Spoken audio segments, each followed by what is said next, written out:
Welcome to this segment of Soul, Silence, and Sound. This is brought to you by BeSimply. Stars, trees, clouds, and the moon. They all have a meaning and they look just like you. Welcome to the segment of Soul, Silence, and Sound. This is Suzannetoro, and this segment is brought to you by BeSimply. And today, as we dive into a little Dharma talk, Suzanne style, and then into silence and sound, I really welcome you to lean into your quantum field. And today we're going to contemplate and explore that quantum field and the grand awakening, which is well underway for all beings here on planet Earth. Now, as we lean into this moment, I wanted to share with each and every one of you that this is a very profound moment to really dive in and truly understand how and where you're at in this moment. So what's happening in the collective consciousness is that as everyone continues to awaken, much of what was much to the chagrin of certain forces here in the universe was the result of the brouhaha we've been under. And so it's important because it's going to continue to happen. It's Pandora's box is open. And so you can't unsee what you've seen for those that have been going through their own awakening process. And then also for those that will continue to awaken with the rest of humanity, it'll be important to kind of have some bumpers up so you understand where you're at, and so you can hold your psyche and your soul in a place that does not cause you to go off the rails, if you will. This can be overwhelming. And the reason that we didn't all come to this threshold at the same time is because it could cause collective consciousness to go through a kind of a spiritual psychosis, if you will, for lack of better syntax.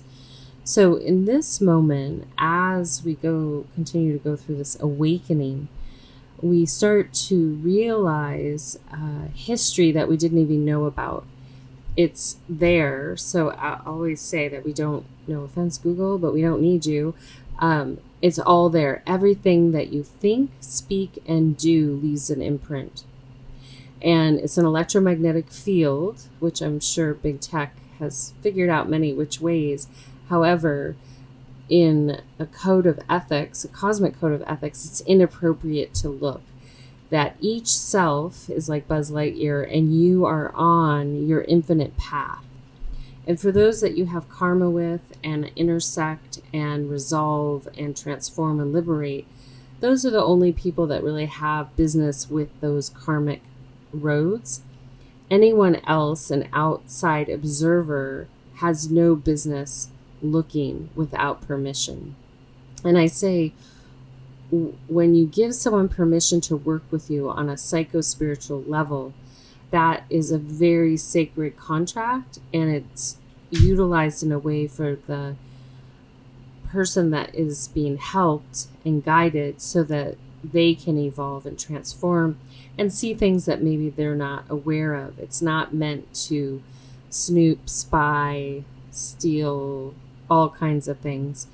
And that creates an effect. So everyone that's been participating in those patterns will have to pay a cosmic debt back. And those who have been doing their best to be a good human being or a being in the universe will have many deposits coming to them. They're already deposited, but you will feel those in the near future and in future lives. So the reason for you to feel into your quantum field right now is that as we went into this brouhaha, there was a lot of force, if you can equate it to thinking about a relationship you might have and someone's trying to really force you to buy into their worldview, or they might have a lot of restrictions and guidelines and feeling that if it's my way or the highway. These are all old paradigms that are shifting very rapidly. And it's confusing for many because the building blocks of what most of humanity that is in body right now is based on a fabrication. So this fabrication leads us to a point of starting to understand what is, and it can be very confusing. And for those that are much further down the road in their awakening, they can tell you, and they might be a good person to have a cup of coffee with to help bring you up to speed, but they can tell you that there have been some moments where it's heartbreaking, it's confusing, it's disorienting. However, the good news is that this has been going in waves. And so today, as we connect with our soul, the really beautiful thing in a spiritual practice is a willingness, an open mind to continue to examine things from all sides. And so when I thought, well, it's a good time to talk about this, because what's happening on the subconscious level is these openings are coming up, and it'll be confusing because you might see things that you don't understand because you don't have any reference and you've never been taught about them. And those could be overwhelming or scary, or they might be a soul's remembrance. So if in this present moment you can really check in, like, where am I at? What do I feel I know? And what do I believe? These are two very different things. Our society has been built on beliefs. If you take a simple one like Santa Claus, even though there was a Saint Nick, that belief was taught to children so they would believe in the spirit of something. So very much right now is we're getting to decipher between what is and a knowing and a belief. And the beliefs will change based on what you know. And it can become bittersweet, just like the child when they realize that their parents have been Saint Nick and that there isn't actually a Saint Nick that has been visiting them, and that their parents have been purchasing the presents and putting them out like Santa. It's kind of like that. And so one has a choice to accept that their parents have been Saint Nick, or they can continue to go on and believe that Santa really delivered those presents. Does that make sense? So this is where we're at. And so one by one, each one of us are getting different bits of information based on your eternal soul and what is. And most of what we thought in all realms has been manipulated, that it might take some time and space to really settle all that, and trust will be lost. So these people coming forward attempting to tell you a truth, especially in certain organizations, it's going to be very difficult to quote unquote believe them and to really know anything unless you get to interface with it. And so that's where we're at right now. You know, we have all this interface with these black boxes, technology, yet more than not, what will happen is people are going to shift back to needing to have tactile experience to understand what is in this present moment. You can look in a black box all you want and see something, but it's probably going to be best saved for the big theaters as entertainment, not mind control, just entertainment. And one by one, we will start to be able to explore the what is and digest that. And in the meantime, the things that you need to hold on to keep yourself well in your mental state of being and well in your spiritual state of being is, I encourage you to meet what you think you believe and then what you know, and kind of prepare it in a place where you can really make sense of where you want to move forward with that. And a simple way would be to choose the pearls, the beautiful aspects of what you have leaned into with your heart and your soul. And those things will come up and have new reveals. Layers will reemerge. This is something I've really learned in observing certain things out at Hopi. There's a deep trust with certain tribal leaders that things will reemerge. And even if you look in Tibetan traditions, they have what's called a terma that would be left and then it would reemerge. And so right now, as we go through this next wave of awakening, I encourage you to really just feel in and observe what you know. Have conversations with people you don't think you'll agree with, just to see how open-minded you are and to understand if you can feel into the difference between belief, opinion, and knowing. And a knowing is that you've had a first-hand tactile experience or a spiritual experience that's been confirmed in a tactile experience, meaning that these cross over and cooperate so that you can build upon them. And then from there, once you've kind of gotten in your groove to understand, gosh, I'm pretty open-minded about this, but not that. And gosh, am I ready to have more filters blown out on this, that, and the other? And take it bit by bit, and you'll naturally be called to certain areas. Also understand if there's been people that you've pushed away during these past few years, during the brouhaha, this is a reuniting time. This is an opportunity to make peace and re-engage with one another and to be curious, especially if you push certain people away based on maybe your lack of understanding of a subject matter or an unwillingness to look and examine because it was scary. Everyone in this past 3 years has on some level acted out of fear. And I would say those that have been more courageous to look and examine are a little bit more sure-footed in knowing where they stand because they had to make some pretty big choices during these past 3 years in the brouhaha. So they're a great place. These individuals are a great place to have a conversation. Best to do it outside of technology. Technology at this point is a hindrance and is only trying to regurgitate the manipulations that have been out there. And please note, and I always tell people this, those that are allowed to speak on a large scale are part of the problem. They may not think so. Sorry, guys and gals. But if they've been given permission to speak on such a large scale, they're part of the problem because there's something they're presenting that goes with this overarching manipulation and lie and division tactic. So if we divide and conquer the population, it'll be harder for them to move forward. But the awakening's beyond stopping. The floodgates are open and we're moving forward. So the reason I say off of tech is it just becomes antiquated. It's not face to face. We're energetic beings that enjoy being in front of each other, face to face, having a conversation. It's fine. You can utilize it. I utilize it for this and many other things, but keep it in perspective.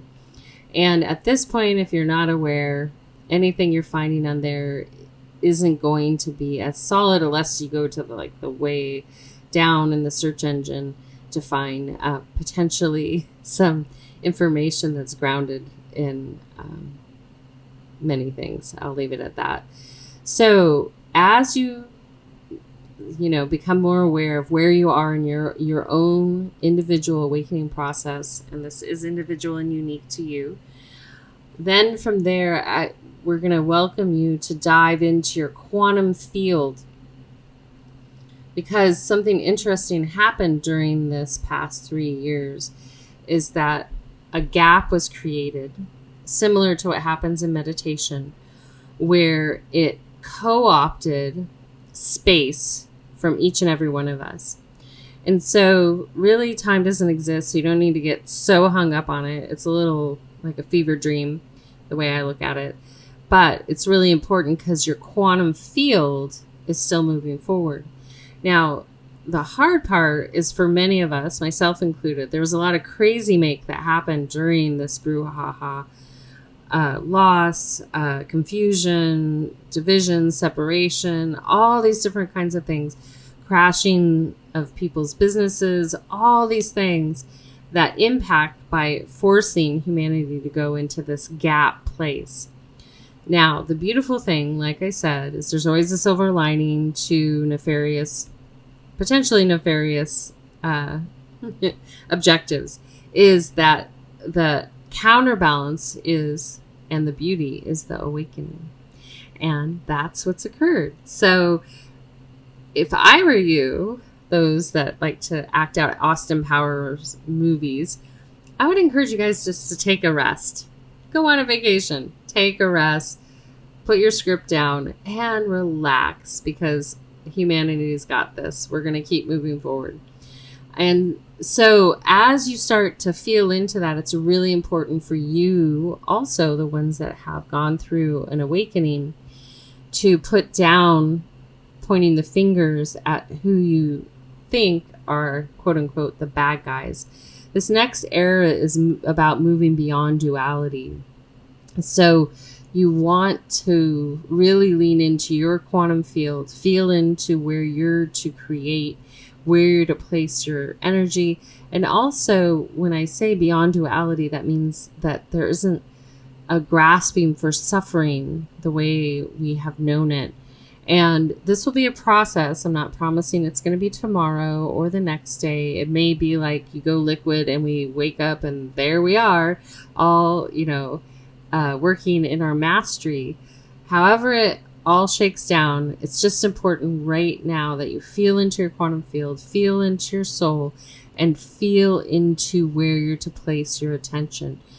The attachment to doom, gloom, and all the things that are wrong with the world is only degrading your energetic field. Redirect it to what your destiny is and what your quantum field is, so that you can create for the futures to come. And be patient with the process. Like I said, it may not happen instantly like you wish. So we have to all put the effort into building the building. We can't just think that it's going to arrive like many have been told. All right. So you got the 411. Keep awakening. Evaluate where you're at. Talk to people that you don't agree with an open heart and a kind heart. And then from there, just prepare yourself for the areas that you're most resistant to, is where your mind will get blown most. So I encourage you to start examining and studying and asking questions in that arena, so you keep your mental state of being solid, so it doesn't freak out. And then from there, I want you to feel in your quantum field. Activate your imagination. Feel into that aspect of yourself to see what you're ready to build. So with that being said, I welcome you to come up into an upright seated position. And taking a nice deep breath in. And exhale out.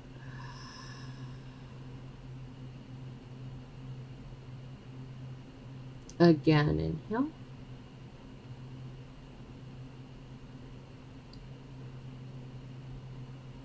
And exhale. Good. Another one. Inhale. And exhale.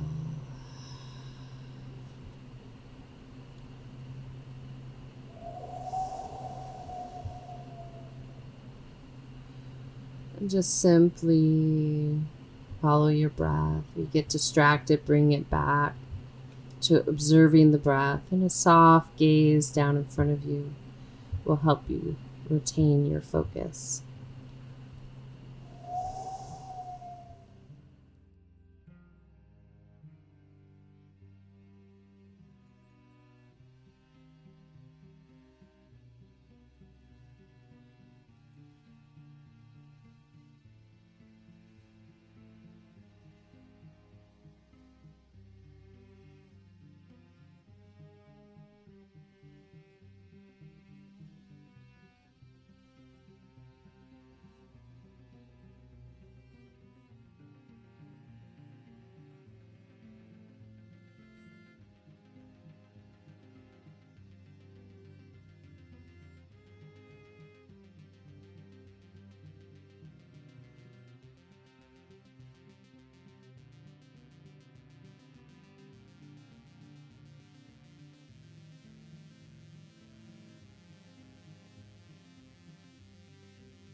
Gently from there, I welcome you to gently lean back and recline or move fully into Shavasana, a prone position on your back with your palms facing upward as we transition into receiving sound. As you settle in, just take a nice gentle breath into the heart and out. Again, inhale.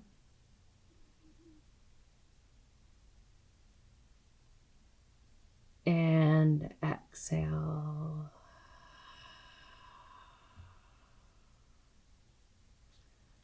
And one more inhale. And exhale. And then continue to follow your natural breathing pattern.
Hmm.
Do do ani je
Taking a soft, gentle breath in and out of your heart center.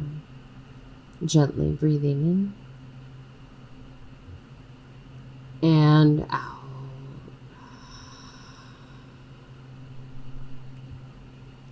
Again, inhale. And exhale. Another one, inhale. And exhale.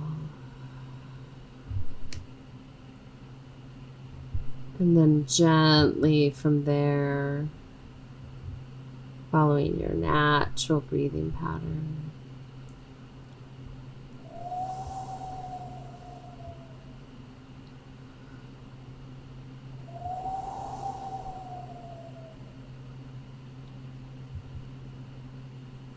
and then gently bringing your awareness back to my voice. And feel free to stay in Shavasana or gently come up into an upright seated position. And I encourage you to stay here a little bit longer and just be present with where your attention is inclined to be at this moment, internally and externally. And then I encourage each and every one of you to feel into where you're ready to awaken further.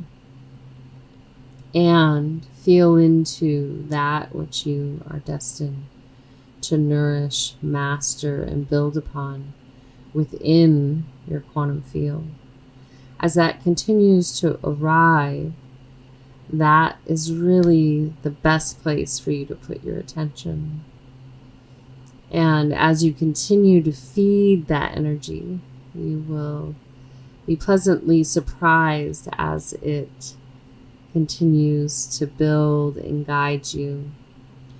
And remember, it's the attachment and grasping that has led us to here. And this is a moment where you can really re-engage with your free will and your sovereign essence that's eternal and is destined to be of service to all that is and all that is not. Until next time, this is Suzanne signing out with a full heart, a soft gaze, a deep bow, and a namaste. Be simply.